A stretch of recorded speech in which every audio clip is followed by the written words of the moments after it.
Hello guys, welcome back to my YouTube channel. Let's start revision of statistics. कोशिश करेंगे कि statistics पूरा इसमें कवर हो जाए। इतना तो हो जाए कि एग्ज़ाम में नेट क्वालिफाई हो जाए एकदम। जून 26 मिनट चाहिए। सो स्टैटिस्टिक्स का ये रिवीजन नोट्स है। Here we go. So start कर रहे हैं सेंट्रल टेंडेंसी से, जिसमें हम लोग का मीन, मीडियन और मोड आता है। सो जो इम्पोर्टेंट एस्पेक्ट है सिर्फ उसी को लेके चलेंगे। सबसे पहले प्रॉपर्टीज ऑफ एरिथमेटिक मीन। क्या क्या प्रॉपर्टीज है एरिथमेटिक मीन का? कि sum of deviation taken from A M is always zero. जो डेविएशन है, डिफरेंसेस है, जो कि एरिथमेटिक मीन के ऑब्जर्वेशन से लिया गया है, अगर उसका सम करेंगे किसका, डेविएशन का, किससे लिया गया है, एरिथमेटिक मीन का, मीन से, तो उसका आंसर हमेशा जीरो ही आएगा। ठीक है। नेक्स्ट जो प्रॉपर्टी है कि sum of squared deviation taken from arithmetic mean is always be least. अगर हम लोग सम करें स्क्वायर डेविएशन का, जो कि एम से एरिथमेटिक मीन से लिया गया है, तो हमेशा सबसे कम आएगा। ठीक है। Next, arithmetic mean is affected by change of origin as well as change of scale. Arithmetic mean change of origin से भी अफेक्ट होता है और चेंज ऑफ स्केल से भी अफेक्ट होता है। चेंज ऑफ ऑरिजिन बोलने का मतलब है कि plus minus, and change of scale बोलने का मतलब है डिवीजन एंड मल्टीप्लिकेशन। एक छोटा सा समरी देखते हैं कि arithmetic mean change of origin के ऊपर डिपेंडेंट होता है, चेंज ऑफ स्केल के ऊपर भी डिपेंडेंट होता है। सेम ज्योमेट्रिक मीन भी डिपेंडेंट होता है दोनों के ऊपर। हार्मोनिक मीन भी डिपेंडेंट होता है दोनों के ऊपर। मीडियन, जिसको मिडिल मोस्ट वैल्यू बोलते हैं, जिसका एक प्रॉपर्टी है कि sum of absolute deviation, absolute बोलने का मतलब है ये, ठीक है, ये एब्सोल्यूट वैल्यू ऑफ टू, ऐसा चीज़ कि sum of absolute deviation is always least. अगर मीडियन में एब्सोल्यूट डेविएशन का सम करेंगे तो वो सबसे कम आएगा। सो ये भी change of origin, change of scale के ऊपर डिपेंड करता है, मोड भी डिपेंड करता है, और कोई पार्टिशनल वैल्यू जैसे क्वार्टाइल, डिसाइल, परसेंटाइल हो, ये भी change of origin, change of scale के ऊपर डिपेंड करता है। नेक्स्ट एक रिलेशनशिप है मीन, मीडियन और मोड के बीच में, जो कि सिमेट्रिकल होता है, बेल शेप्ड, जहाँ पर mean is equal to median and median is equal to mode. कुछ left skewed, right skewed, negative skewed, positive skewed देखते हैं। नेगेटिव स्क्यूड कुछ ऐसा दिखता है। ठीक है। नेगेटिव स्क्यूड जिसको लेफ्ट स्क्यूड भी बोलते हैं, क्योंकि ये लेफ्ट के तरफ झुक रहा है। यहाँ पर mean is less then median and median is less then mode. Positive या फिर राइट स्क्यूड, जो कि अगर इसको याद रखना था ऐसे पी, अगर पी सोया हुआ रहेगा तो ऐसे दिखेगा, तो इसी के जैसा दिख रहा है ये पी, है ना। और ये राइट की तरफ झुका हुआ है, तो ये हो गया राइटली स्क्यूड, स्क्यूड या फिर पॉजिटिवली स्क्यूड, जिसमें ये इसका एकदम अपोजिट हो जाएगा। Median is less then, sorry, mode is less then median and median is less than mean. एक छोटा सा रिलेशनशिप और है कि negative skewed and positive skewed में, यहाँ पर mean is less then median, median is less then mode, और यहाँ पर उल्टा, mean is more than median and median is more than mode. एक और आ सकता है नेगेटिव में कि Q3 minus median is less then M minus Q1, और अगर इसका पॉजिटिव में देखेंगे तो उल्टा। सिर्फ ये साइन ध्यान रखना है कि यहाँ पर ये लेस देन का साइन है, यहाँ पर ये मोर देन का साइन है। सिमिलरली यहाँ पर भी लेस देन का साइन है और यहाँ पर मोर देन का साइन है। नेक्स्ट बात करते हैं मेजर्स ऑफ डिस्पर्सन के बारे में, जिसमें दो आता है, absolute major and relative major. Absolute में आ जाता है range, quartile deviation, mean deviation, standard deviation, और रिलेटिव में सबका कोएफिशिएंट आ जाता है। ये जो रिलेटिव होता है ये यूनिट फ्री होता है और एब्सोल्यूट यूनिट में होता है। जनरली इसको रिलेटिव को कंपेयर करने के लिए यूज़ किया जाता है। उसी में से जो स्टैंडर्ड डेविएशन है कि वो मीन से कितना दूर है, ठीक है, उसको स्टैंडर्ड डेविएशन बोलते हैं। उसका कुछ प्रॉपर्टीज देखते हैं। पहला कि constant data equal to zero standard deviation. अगर डेटा पूरा कांस्टेंट है तो स्टैंडर्ड डेविएशन हमेशा जीरो आएगा। कंबाइंड स्टैंडर्ड डेविएशन का फॉर्मूला ये होता है n1 sigma one square plus n2 sigma two square plus n1 d1 square plus n2 d2 square whole divided by n plus n2 सबका square root करना है। जहाँ पर जो d1 है, d1 का मतलब हो गया x1 बार माइनस x12 बार, जिसको कंबाइंड मीन भी बोलते हैं, और d2 हो जाता है x2 बार माइनस x12 बार। तो ऐसे करके कंबाइंड स्टैंडर्ड डेविएशन निकलता है। एक बार इसका फॉर्मूला देख लेंगे एग्जाम के लिए।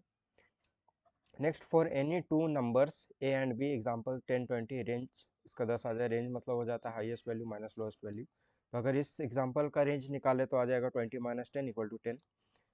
अगर कोई दो नंबर का स्टैंडर्ड डेविएशन निकालना है तो सिंपली इतना झमेला नहीं करना पड़ेगा कि 1/n x माइनस एक्स बार का होल स्क्वायर का स्क्वायर रूट, ऐसे करके निकालने का झमेला नहीं करना। अगर सिर्फ दो ही नंबर का निकालना है स्टैंडर्ड डेविएशन तो रेंज को डिवाइड कर देंगे रेंज को डिवाइड कर देंगे 2 के साथ, तो स्टैंडर्ड डेविएशन आ जाएगा। जैसे इस केस में जो एग्जांपल है 10 20 का, तो उसका रेंज है 10, तो 10 डिवाइडेड बाई 2 आ जाएगा 5। तो रेंज बाई 2 करने से कोई भी दो नंबर का स्टैंडर्ड डेविएशन इजीली आ सकता है। यहाँ से एक प्रॉपर्टी मिलता है कि स्टैंडर्ड डेविएशन हमेशा रेंज का हाफ होता है और रेंज से कम होता है। और वेरिएंस को हम लोग जानते हैं कि सिग्मा स्क्वायर भी बोलते हैं।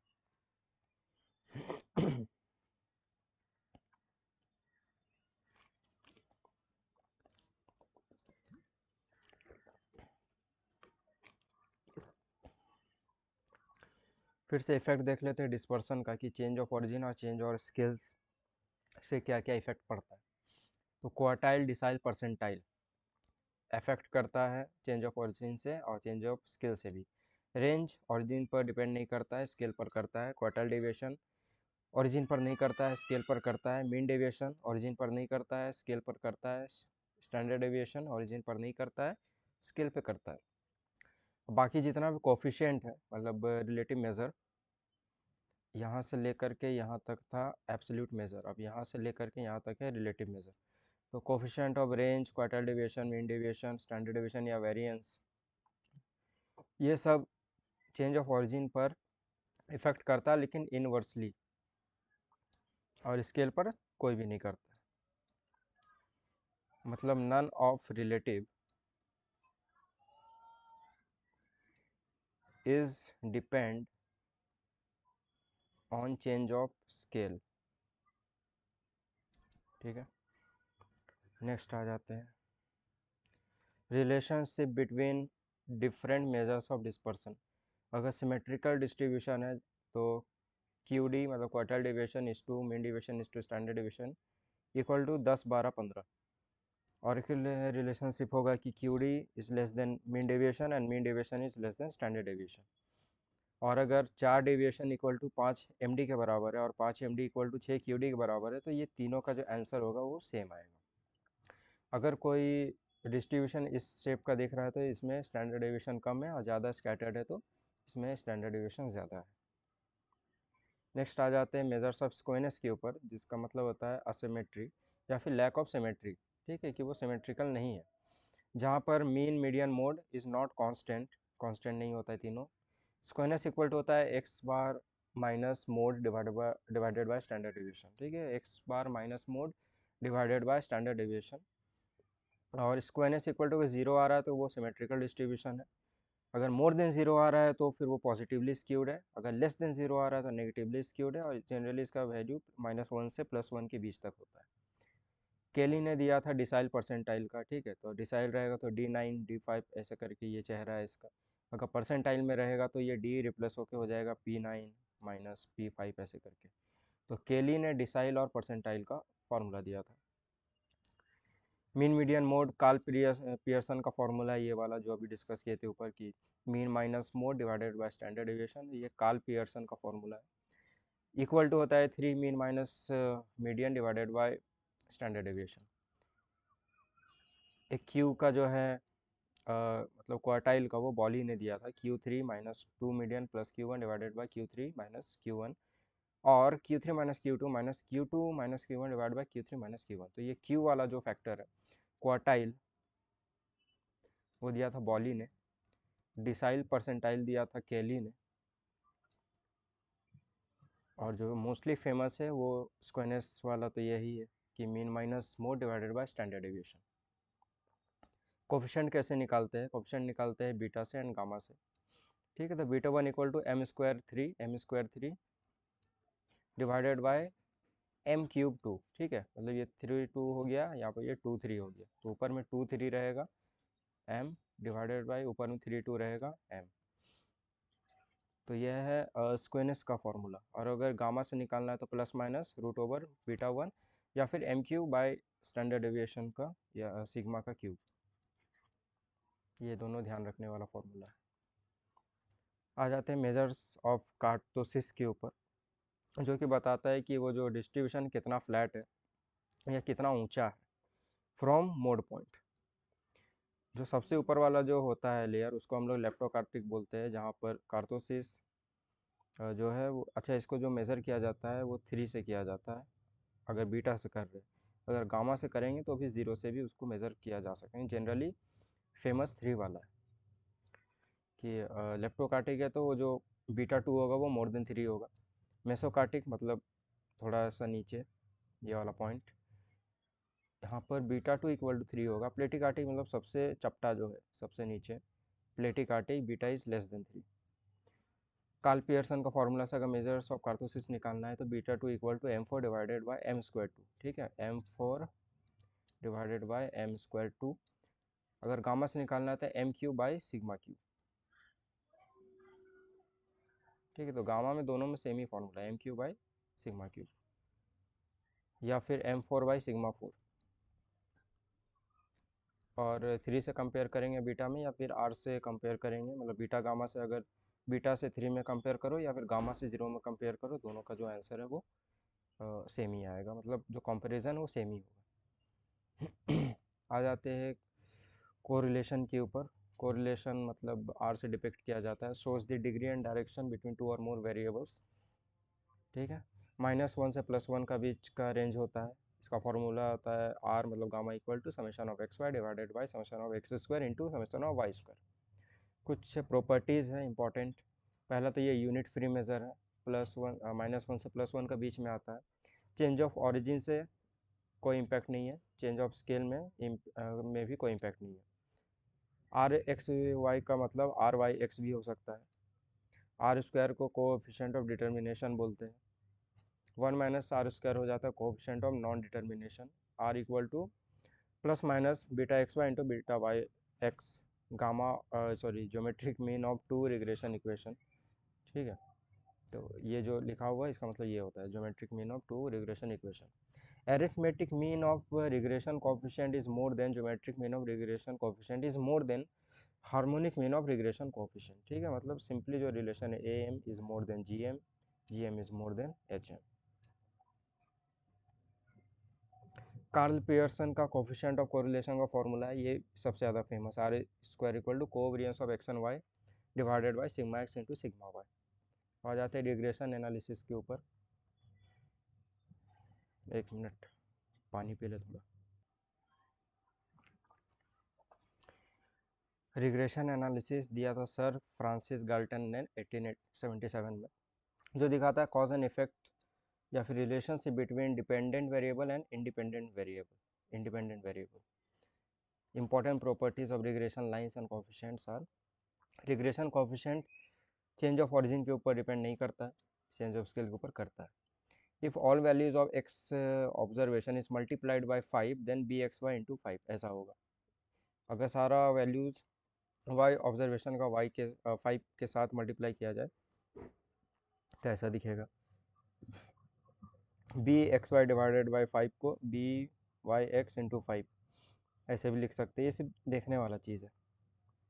ठीक है, तो ये सिर्फ हमको ध्यान रखना है कि ये ऐसा दिखता है, ऐसा दिखता है। x ऑब्जर्वेशन डिवाइड बाय 7 करेंगे तो bxy 7 इंटू, अगर इसको डिवाइड बाय 7 कर रहे तो bxy/7 हो जाएगा, डिवाइड करने से मल्टीप्लाई करेंगे तो byx इंटू 7 हो जाएगा।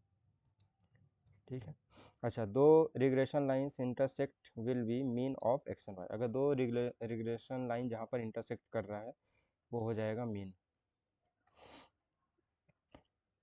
आ जाते हैं प्रोबेबिलिटी के ऊपर, जिसका मतलब होता है स्टडी ऑफ रैंडम फिनोमेना 0 से 1 तक डिपिक्ट होता है, जिसमें कुछ इंपॉर्टेंट कंसेप्ट है म्यूचुअली एक्सक्लूसिव इवेंट, जिसका मतलब होता है occurrence of one event ensures the non occurrence of another event. अगर हेड या टेल अगर लाएंगे तो वो एक कॉइन आइदर हेड देगा या फिर टेल देगा, दोनों साथ में नहीं दे पास दोनों साथ में नहीं दे सकता। तो म्यूचुअली एक्सक्लूसिव ये हुआ। इक्वली लाइकली मतलब सबके पास इक्वल चांस ऑफ हैपनिंग है, इक्वल प्रोबेबिलिटी है, इक्वल चांस है। Independent event, the occurrence of any one of them doesn't in any way affect the occurrence of any other in the set। ठीक है, जो occur हो रहा है result वो किसी भी तरह से कोई इफेक्ट नहीं डाल रहा, वो खुद में इंडिपेंडेंट है। क्लासिकल अप्रोच ऑफ जो प्रोबेबिलिटी है, जिसको प्रायरी प्रोबेबिलिटी भी बोलते हैं, तो वो कैसे निकलता है?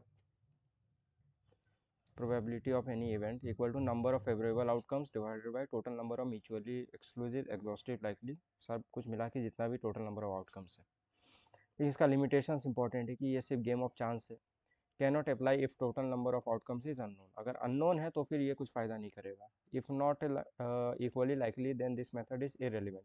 इक्वली लाइकली अगर नहीं है तो फिर ये इरेलीवेंट है। Difficult to subdivide the possible outcomes. ठीक है, बांटना पॉसिबल नहीं होता है इसमें, क्योंकि जनरली जो केस है उसमें हम लोग का आउटकम अननोन ही रहेगा। Before finding the probability how the outcomes can be taken as equiprobable. तो ये सब कुछ लिमिटेशंस था। एक थ्योरम देख लेते हैं जिसको एडिशनल थ्योरम कहते हैं। इसमें एंड और का बात आ जाता है। म्यूचुअली एक्सक्लूसिव, ये भी म्यूचुअली एक्सक्लूसिव है, जहाँ पर प्रोबेबिलिटी ऑफ इवेंट ए और B equal to probability of event A plus probability of event B. अगर मान ली कि ए वाला इवेंट हम लोग का किंग के लिए है, जो कार्ड्स होता है ना, कार्ड्स, ताश का पत्ता, 52 कार्ड्स होता है, 4 किंग्स होता है उसमें, 4 क्वीन होता है, 4 किंग का पत्ता होता है, 4 क्वीन का पत्ता होता है। हमको पता नहीं उतना अच्छा से, हम खेले नहीं कभी। तो प्रोबेबिलिटी ऑफ इवेंट ए और B equal to probability of event A plus probability of event B. तो अगर किंग का प्रोबेबिलिटी है 4/52 एंड क्वीन का है 4/52, तो प्रोबेबिलिटी ऑफ किंग और queen equal to 4/52 plus 4/52 equal to 8/52 आ जाएगा।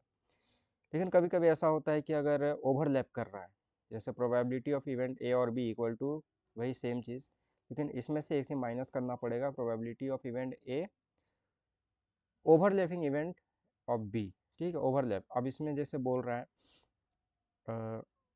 कि प्रोबेबिलिटी ऑफ किंग का आने का कितना प्रोबेबिलिटी, तो 4/52, और डायमंड का आने का 13/52। लेकिन अब जब डायमंड आ रहा है तो जो किंग है वो एक पत्ता डायमंड का भी तो हो सकता है, तो यहाँ पर तो मिसमैच हो जाएगा। तो उसको ऐसे निकालेंगे कि प्रोबेबिलिटी ऑफ इवेंट ए और बी इक्वल टू, मतलब कहने का मतलब है किंग और डायमंड इक्वल टू 4/52, क्योंकि किंग का प्रोबेबिलिटी इतना है और डायमंड का है 13/52। 13 मतलब वो 13 पत्ता होता है डायमंड का, 13 गुना 4 का सेट में रहता है, तब जाके 52 होता है। तो जो डायमंड का पत्ता आने का प्रोबेबिलिटी है वो 13/52, जिसमें से एक, ये जो 13 है इसमें से तो एक होगा ही। ठीक है, 13 करके 4 सेट है, 13 13 13 13 शुरू, तो 13 करके 4 सेट है, तो इसमें से एक किंग का निकलेगा, इसमें से एक, इसमें से एक, इसमें से एक। ठीक है, तो एक का ही बात करें, मतलब इस 13 पत्ता में एक पत्ता किंग का ज़रूर होगा, तो इस यहाँ से माइनस कर देंगे 1/52, तो जो अल्टीमेट आंसर आएगा 16/52। अमेजिंग कंसेप्ट है एडिशनल थ्योरम का, additional theorem of probability. Next move on करते हैं बेस थ्योरम के ऊपर। One of the important topic Bayes theorem Thomas Bayes ने दिया था, जिसमें प्रायरर प्रोबेबिलिटी और पोस्टीरियर प्रोबेबिलिटी का बात किया जाता है। प्रायरर प्रोबेबिलिटी बोलने मतलब है पहले से ही संभावना है, और पोस्टीरियर प्रोबेबिलिटी का बोलने मतलब है कि बाद का संभावना कितना है। तो इनवर्स प्रोबेबिलिटी का कंसेप्ट है ये, बस चेहरा देख के रखना है, इसको कैसे पढ़ना है उतना दिमाग लगाने की ज़रूरत नहीं। E1 E2 E B AB, ये चीज़ चेहरा देखना है कि ये बेस थ्योरम का पार्ट है। नेक्स्ट कुछ इंपॉर्टेंट क्वेश्चन है, जैसे what is the probability that a leap year selected as random will contain 53 Sundays और 53 मंडेज। तो एक लीप ईयर में, यहाँ ध्यान देने का बात है, ये लीप ईयर में कितना प्रोबेबिलिटी है कि 53 संडेज या फिर 53 मंडेज आएगा। तो यहाँ लगा लिए है वो रूल 2/7 + 2/7। अब क्योंकि दोनों तो लीप ईयर है, रैंडम है, दोनों का बात किया जा रहा है, जो एक दिन एक्स्ट्रा 2/7 2/7, ठीक है। अब आने से वो either Sunday, Monday, Tuesday, Wednesday, Thursday, Friday, Saturday, then again Sunday, मतलब कोई भी 2 दिन हो सकता है, इसलिए 2/7 + 2/7 माइनस कर दिया 1/7, 3/7 आंसर आ गया।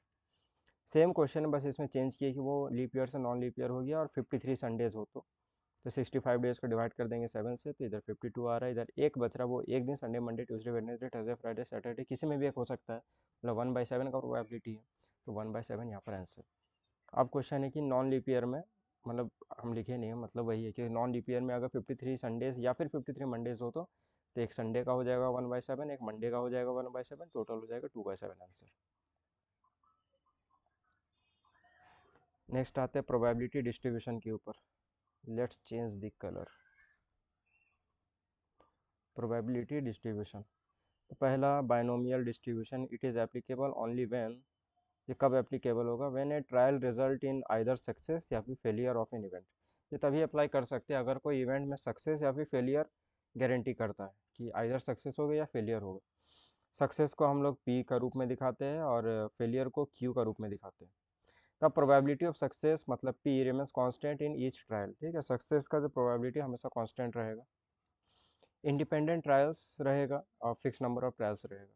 जैसे यहाँ पर सक्सेस मतलब पी, फॉर एग्जांपल अगर 0.6 या फिर 60% सक्सेस रेट है तो फेलियर क्या हो जाएगा, 1 माइनस सक्सेस, 1 माइनस पी, ठीक है, तो 1 माइनस 0.6 कर दिए तो 40% जो है फेलियर का परसेंटेज आ गया। एग्जाम्पल है बायनोमियल डिस्ट्रीब्यूशन का, टॉसिंग या कॉइन, डाइस वगैरह। Characteristics, the form of distribution depends upon the parameter P and N, ठीक है। डिस्ट्रीब्यूशन का जो पैरामीटर है वो डिपेंड करता है सक्सेस पर एंड एन मतलब नंबर ऑफ ट्रायल्स के ऊपर। दूसरा है mainly applied when the population being sampled in infinite, जब कोई सैंपल इनफाइनाइट है पॉपुलेशन में तभी वहाँ पे अप्लाई कर सकते हैं। ऑल्सो भी apply to a finite population if it is not very small और द यूनिट्स। फाइनाइट पॉपुलेशन में भी अप्लाई किया जा सकता है, लेकिन वो शर्तें ये है कि ज़्यादा छोटा पॉपुलेशन ना हो, बड़ा हो।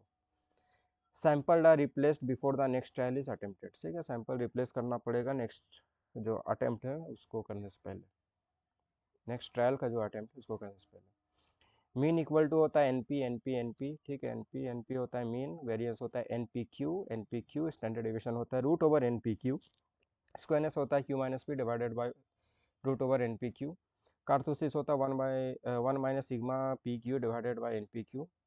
Variance is always less than mean, ठीक है, वेरिएंस हमेशा मीन से छोटा रहेगा।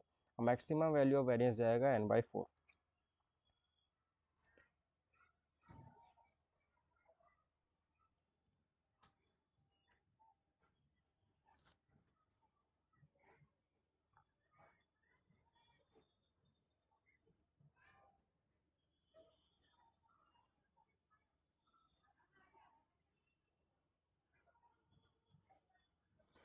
नेक्स्ट बात करते हैं पॉइजन डिस्ट्रीब्यूशन के बारे में, जो कि दिया था साइमन पॉइजन 1837 में। It is a theoretical discrete probability distribution which can be describe many process. ये एक अनपैरामेट्रिक डिस्ट्रीब्यूशन है जहाँ पर p इज़ स्मॉल क्योंकि p अप्रोच कर रहा है जीरो की तरफ, इसलिए ये स्मॉल है। q लार्ज है क्योंकि ये टेंड कर रहा है, अप्रोच कर रहा है 1 की ओर। n is indefinitely large, n बहुत लार्ज है यहाँ। और np is np is finite. Mean lambda equal to np, variance equal to np, मतलब जो वे np का बात करें वो वेरिएंस है, variance is finite. Mean equal to lambda equal to variance. Standard deviation equal to root over NP, skewness equal to 1/√/np। Formula जिसका हो जाता है F X equal to P into बड़ा हाथ का x इक्वल टू छोटा हाथ का x इक्वल टू, ये ध्यान रखना है, e to the power minus m multiplied by m to the power x divided by x factorial. Example of Poisson distribution हो जाएगा number of phone calls per hour, page numbers, ये इस type का आ जाता है। सबसे फेमस नॉर्मल डिस्ट्रीब्यूशन जिसको गॉसन डिस्ट्रीब्यूशन भी बोलते हैं, बेल शेप्ड का होता है, जहाँ पर मीन मीडियन मोड बराबर होता है, ये रहा बेल शेप्ड का, सिमेट्रिकल होता है। प्रॉपर्टीज़ देख लेते हैं कि mean is equal to median is equal to mode, जिसको म्यू से डिपिक्ट किया जाता है, म्यू से। Standard deviation equal to sigma, mean deviation equal to sigma into sigma x root over 2/पाई equal to 0.8 sigma. Quartile deviation equal to Q1 equal to m minus 0.675 sigma, Q3 equal to m plus 0.675 sigma. Bell shaped होता है, normal variable होता है, normal curve is symmetric at x equal to mu. Next point है point of inflection is mu minus sigma and mu plus sigma. Ratio between quartile deviation, mean deviation, standard deviation है 10, 12, 15 का। कुछ areas है, कुछ numbers है जो याद करना पड़ेगा, फ्रॉम टू, और ये एरिया या फिर probability. -1 sigma plus 1 sigma cover करता है 68.26% का एरिया। -1 सिग्मा से ले करके +1 सिग्मा कवर करता है 68.26% का एरिया। सिमिलरली -1.96 सिग्मा से लेकर के +1.96 सिग्मा कवर करता है 95% का एरिया। -2 सिग्मा से +2 सिग्मा कवर करता है 95.45% का एरिया। -2.576 सिग्मा से लेकर के +2.576 सिग्मा कवर करता है 99% का एरिया। -3 सिग्मा से लेकर के +3 सिग्मा कवर करता है 99.73% का एरिया। म्यू से लेकर के पॉजिटिव सिग्मा जो है कवर करता है 34.135% का एरिया।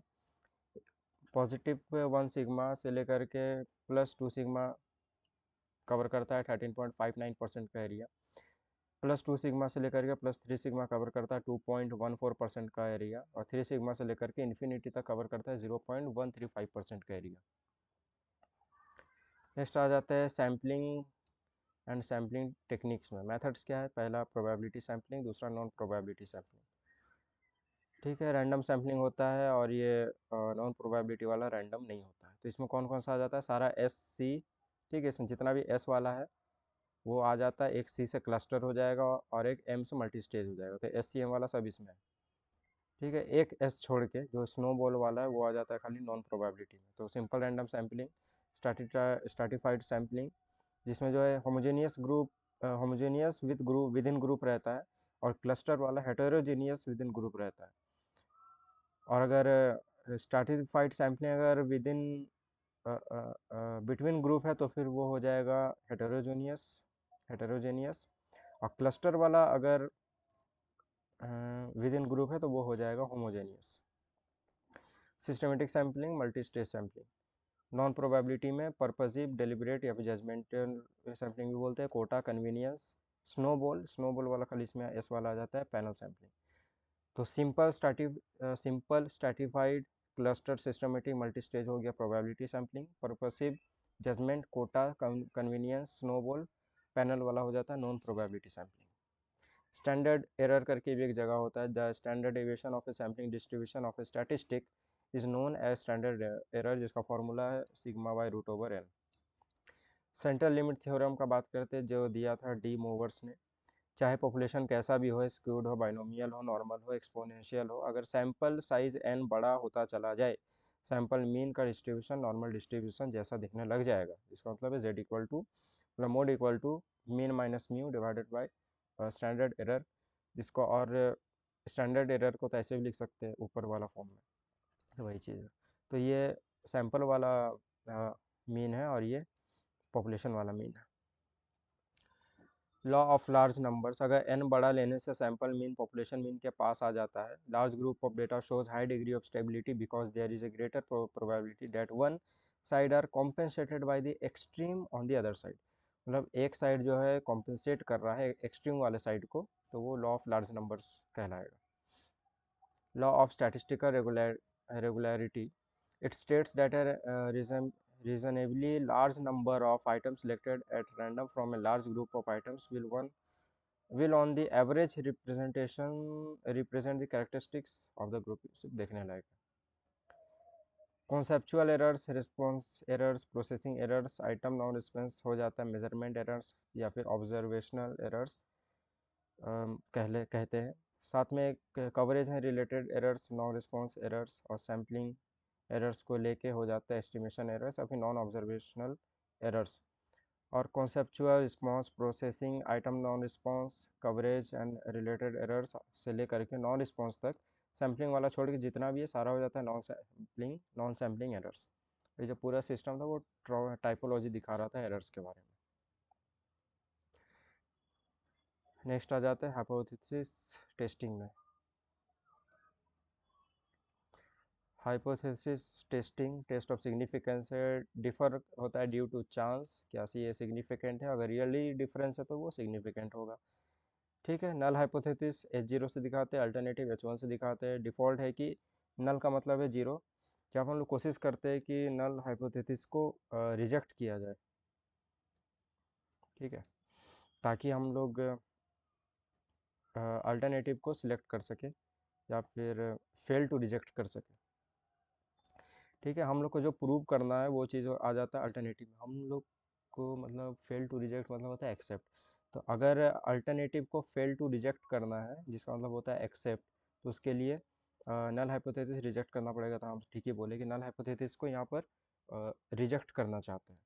और इक्वल टू वाला चीज़ आ जाता है नल हाइपोथेसिस में, और नॉट इक्वल टू वाला या डिफरेंस वाला चीज़ आ जाता है अल्टरनेटिव में। स्टेप्स इंपॉर्टेंट है कि सबसे पहले स्टेप्स क्या है हाइपोथेसिस टेस्टिंग में, कि पहले H0 H1 मैंने नल अल्टरनेटिव सेट करना पड़ेगा, उसका क्राइटेरिया सेट करना पड़ेगा, लेवल ऑफ सिग्निफिकेंस देना पड़ेगा, फिर क्रिटिकल रीजन देखना है कि कितना एरिया हम कवर कर सकते हैं, कितना कॉन्फिडेंस लेवल के साथ। कंप्यूटेशन देन डिसीजन, मतलब H0 H1 स्टैब्लिश करो, criteria, significance level, critical region, computation then decision.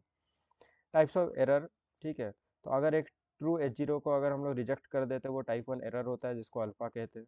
और अगर फॉल्स H0 को एक्सेप्ट कर लेते हैं तो वो टाइप 2 एरर होता है जिसको बीटा बोलते हैं, जिसमें से टाइप 1 एरर सबसे ज़्यादा सीरियस होता है। Level of significance P value is less then alpha, तो नल इज रिजेक्टेड।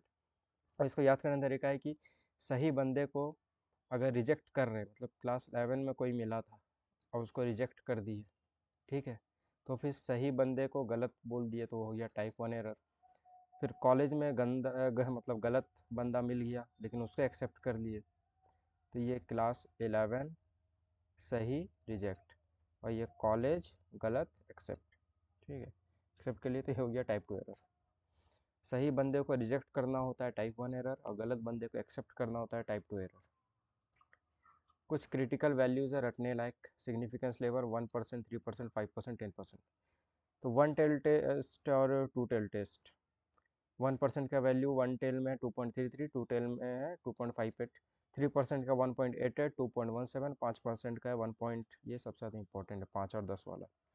5% 1.645, 1.96, 1.96, और 10% में 1.28, और यहाँ पर 1.645। तो ये तो सेम है, ये 5% में है, ये 10% में है।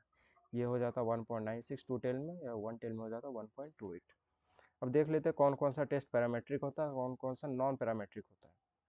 तो pair T test, unpair T test, person correlation, Pearson correlation, analysis of variance, ANOVA, और वन सैंपल टी टेस्ट, ये सारा जो है पैरामेट्रिक टेस्ट है। और नॉन पैरामेट्रिक में आ जाता है Wilcoxon signed rank test, Mann Whitney test, Spearman correlation, Kruskal Wallis test, Friedman test, chi square test, और मैकनेमा टेस्ट।